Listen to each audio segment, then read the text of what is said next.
So I just came back from the lab, and I picked up a couple rolls that I shot recently.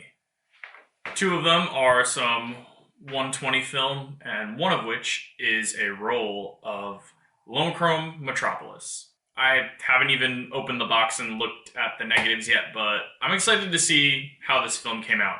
I'm working on a video project that I'm pretty excited about, but I want to give myself a little bit more time to get it right.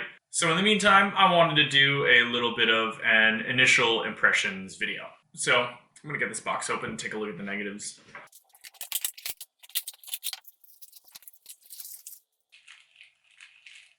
Alright, everything looks good. I'm gonna get this stuff scanned and we'll talk about it some more. Okay, so let's cut right to the chase here. In my opinion, Lomochrome Metropolis is okay.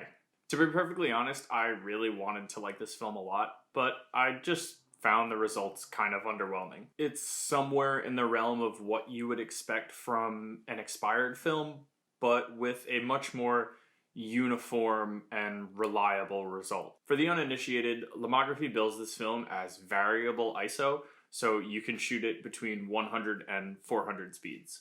And they also claim that the effect varies based on the ISO that you shoot it at. I shot my roll at 200, and my own personal theory is 200 is the box speed, and 100 is a stop overexposed, and 400 is a stop underexposed. But don't quote me on that one. I don't actually know if that's really the case. I think there's two ways you could go about shooting an experimental film. You can either load it up and shoot it with no plan and just be pleasantly surprised by your results, or you can do what I did, which is plan the roll out a bit more methodically, in hopes of making the most of the film's unique characteristics.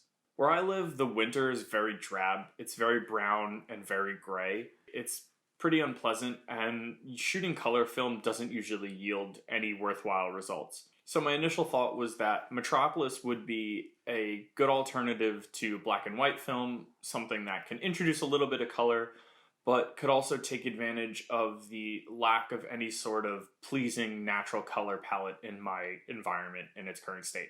My pre-visualization of the end result was that the desaturated and gritty tones of the film would really help lean into the lack of color in my environment.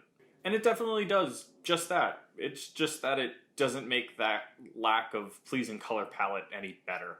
About 75% of the shots that I had taken on this roll were scouted, so I had some sort of a specific shot in mind. Only a small amount of the photos were unplanned, photos that I took while I was walking around near the places that I had scouted. Most of the scouted shots were of buildings and architecture, and to kind of further the effort of getting the most out of this film, I also went out and shot intentionally on some overcast, cloudy days, which I think actually worked well in some cases. I think the film loses a bit of the intensity of its look on bright, sunny days, and that's when it starts to look more and more like just any old expired film. I've shot and enjoyed some other expired and experimental films before, and I really do think that they have their place in film photography. Sometimes throwing something fun like that in the camera can be a really good way to give yourself a sort of creative reset. And the opposite can be just as fruitful of a creative exercise. Scouting those locations and